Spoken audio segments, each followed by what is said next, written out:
There was never really a question of whether this episode would be emotional. But Grey's Anatomy Season 22, Episode 9 isn't just about surgery, it's about reckoning with the past, with guilt, and with the things men, especially black men, are taught never to say out loud. So let's start with the question everyone came in asking. Did Richard Webber survive? Yes, he did. And the fact that Grey's didn't drag that question out is actually the point. Richard Webber goes through major surgery for prostate cancer, a storyline that already carries weight not just medically, but culturally. The show makes it clear early on, this episode is not about suspense over whether Richard lives or dies. It's about why he's still carrying so much with him while he's alive. That distinction matters, because if Grey's wanted shock value, this would have been the moment.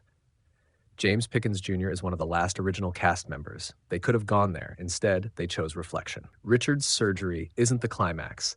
His father is the emotional core of this episode, is Richard's dream sequence, and it's one of the smartest pieces of direction the show has done in years.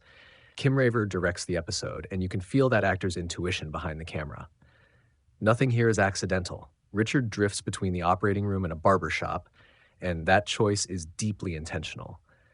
For black men, barbershops aren't just places to get a haircut. They're confessionals, therapy rooms, courtrooms, and safe spaces where hard truths get told without softness. So when Richard encounters his deceased father there, it makes sense. This is the only place a man like his father would ever allow vulnerability to surface, and that conversation cuts deep. His father represents a version of black masculinity built on silence. Men don't cry. Men don't talk about fear. Men don't go to doctors unless it's too late. And that's not abstract. His father died from prostate cancer because he never got checked. That's the tragedy. But the sharper blade is this. Richard knew better and still waited. The episode doesn't let him off the hook. As a doctor, he saw the signs. As a man, he avoided the conversation because he was raised not to have it. That's the guilt haunting him. This isn't just about illness, it's about inheritance, the emotional kind. Why this storyline matters more than a death ever could. Grey's Anatomy has killed a lot of characters, but this episode argues that survival can be harder than dying. Richard survives the surgery, but what he gains is clarity.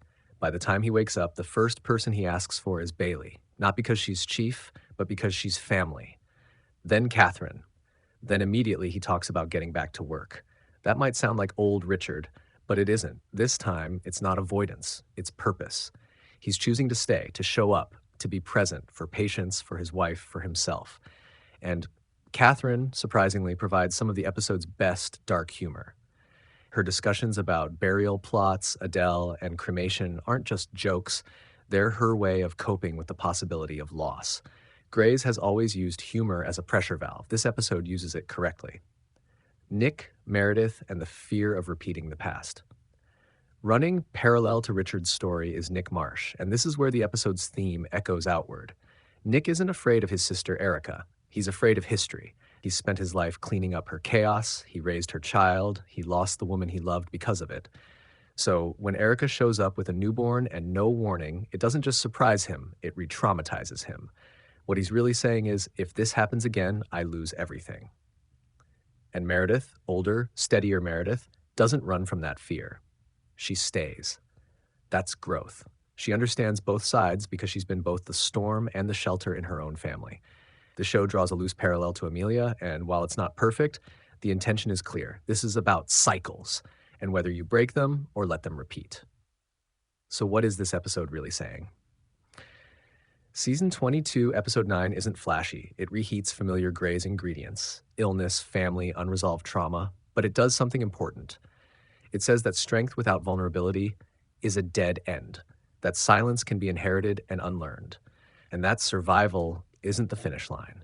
It's the beginning of accountability. Richard Webber doesn't just live, he listens. And for a character who spent decades being the voice of authority, that might be the most meaningful evolution Grey's Anatomy has left to give him. What did you think about Richard's storyline in this episode? Did it hit home or feel overdue? Let me know in the comments. And if you want more grounded, character-first breakdowns like this, make sure you're subscribed. I'll see you in the next one.